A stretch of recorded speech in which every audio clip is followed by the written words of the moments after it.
got no rules, I count 'em. I got no rules, I count 'em. Bread, up and down, bread, up and down, right, bread, up and down, deep and open.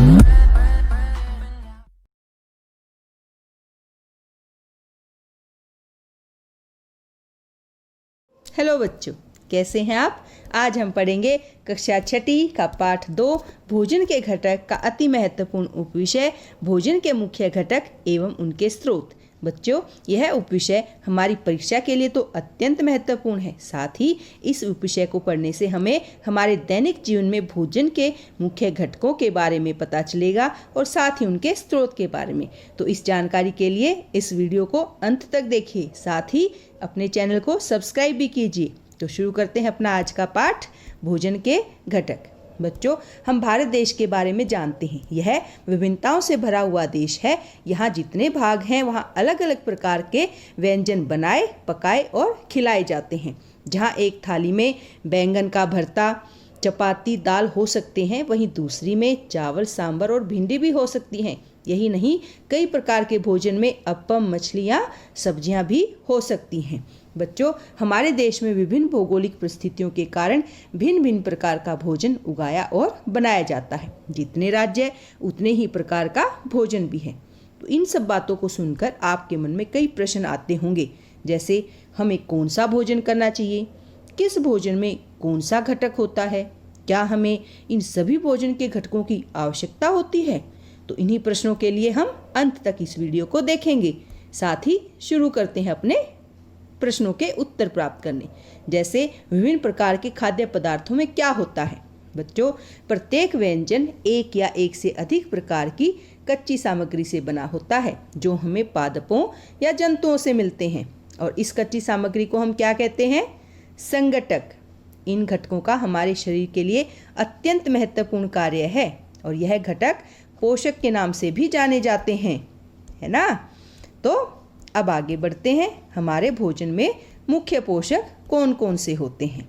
यह अलग अलग होते हैं, जैसे carbohydrates, protein, वसा, vitamin, खनिज लवण, रुक्षांश और जल। तो सबसे पहले हम पढ़ते हैं कार्बोहाइड्रेट्स और उसके स्रोत के बारे में। बच्चों, कार्बोहाइड्रेट्स मुख्यतः पाया जाता है अनाज में, जैसे गेहूं, चावल, बाजरा, शकरकंदी, मक्का, पपीता, गन्ना आदि। फलों में भी पाया जाता है यह। और दूसरा है प्रोटीन और उसके स्रोत। तो प्रोटीन हमारे शरीर के लिए अत्यंत आवश्यक है और यह पादप और जंतु दोनों ही स्रोत से हमें प्राप्त होता है। तो सर्वप्रथम इसके पादप स्रोत, जैसे दालें, कौन कौन सी? चना दाल, मूंग दाल, राजमा, सोयाबीन और मटर आदि। उसके पश्चात इसके जंतु स्रोत। जंतुओं से भी तो हमें प्रोटीन प्राप्त होता है और इसके कुछ जंतु स्रोत कौन कौन से हैं? जैसे पनीर, मछली, दूध, मांस, अंडे इत्यादि। फिर है वसा और उसके स्रोत। यह हमें पादप और जंतु दोनों ही स्रोत से प्राप्त होती है। तो पादप स्रोत में कौन कौन हुए? मूंगफली, सूरजमुखी, सरसों, सोयाबीन, नारियल आदि का तेल। फिर है वसा के जंतु स्रोत। तो वसा हमें जंतुओं से भी प्राप्त होती है, जैसे आप रोज दूध पीते हो, घी, मक्खन, अंडा, क्रीम, मछली, मांस, इन सभी से हमें वसा की प्राप्ति होती है। फिर है विटामिन और विटामिन के स्रोत। सबसे पहले विटामिन ए, क्योंकि विटामिन कई प्रकार के होते हैं जिन्हें हम अलग अलग नाम से जानते हैं। और विटामिन ए हमें मिलता है आम से, गाजर, पपीता, दूध, मछली के तेल आदि खाद्य पदार्थों से। फिर है विटामिन बी और विटामिन बी के अनेक स्रोत होते हैं, जैसे चित्र में भी दिखाई दे रहे हैं, जैसे मछली, दही, हरी पत्तेदार सब्जियां आदि आदि अनेकों विटामिन बी के सोर्स हैं। फिर है विटामिन सी। जितने भी आप खट्टे खाद्य पदार्थ खाते हैं उन सभी में विटामिन सी कुछ ना कुछ मात्रा में पाया जाता है, जैसे टमाटर, संतरा, अमरूद, नींबू, आंवला या हरी मिर्च में भी विटामिन सी होता है। फिर हमारा विटामिन डी। विटामिन डी के तो अनेक स्रोत होते हैं, जैसे दूध, मक्खन, अंडे, मछली। अरे बच्चों, यही नहीं, अगर आप सूर्य के प्रकाश में खड़े रहते हैं तो कुछ देर में हमारा शरीर जो है वो विटामिन डी स्वयं भी बनाने लग जाता है। फिर विटामिन ई। यह अति महत्वपूर्ण विटामिन है और ये हमें अनेक स्रोतों से प्राप्त होता है, जैसे बादाम, सूरजमुखी के बीज, मूंगफली, पालक, सोयाबीन का तेल और गेहूं के बीज का तेल भी विटामिन ई का स्रोत है। फिर विटामिन के, और विटामिन के अनेक प्रकार के भोजन स्रोतों से हमें प्राप्त होता है, जैसे चित्र में दिखाई दे रहे हैं। पत्ता गोभी, ब्रोकली, पालक, शलगम, चुकंदर, ये सभी विटामिन के स्रोत हैं।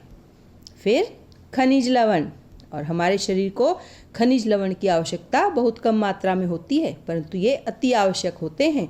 तो खनिज लवण के अनेकों जंतु और पादप स्रोत होते हैं। हमारे शरीर में आयोडीन, फास्फोरस, लौह, कैल्शियम, सोडियम, ये सभी खनिज लवण होते हैं और हमें ये सब प्राप्त होते हैं हरी पत्तेदार सब्जियों से, दूध से, अंडे, अदरक, मछली आदि से मिलते हैं। फिर हमारे लिए आहारी रेशे या वृक्षांश, ये हमारे भोजन का मुख्य हिस्सा होते हैं। हमारे खाने में वृक्षांशों की पूर्ति मुख्यतः पादप उत्पादों से होती है। हमारे खाने में वृक्षांश के मुख्य स्रोत जैसे साबुत खाद्यान्न, दाल, आलू, ताजे फल और सब्जियां हैं। तो हम क्या सीखा कि हमारे लिए ये अत्यंत आवश्यक है। अब आप समझ गए ना कि हमारे लिए पोषक तत्व और उनके घटक कितने जरूरी हैं और उनके स्रोत कौन कौन से हैं। तो ऐसे ही वीडियो के लिए आगे भी चैनल को देखते रहिए, लाइक कीजिए, सब्सक्राइब कीजिए और शेयर कीजिए अपने दोस्तों के साथ। धन्यवाद।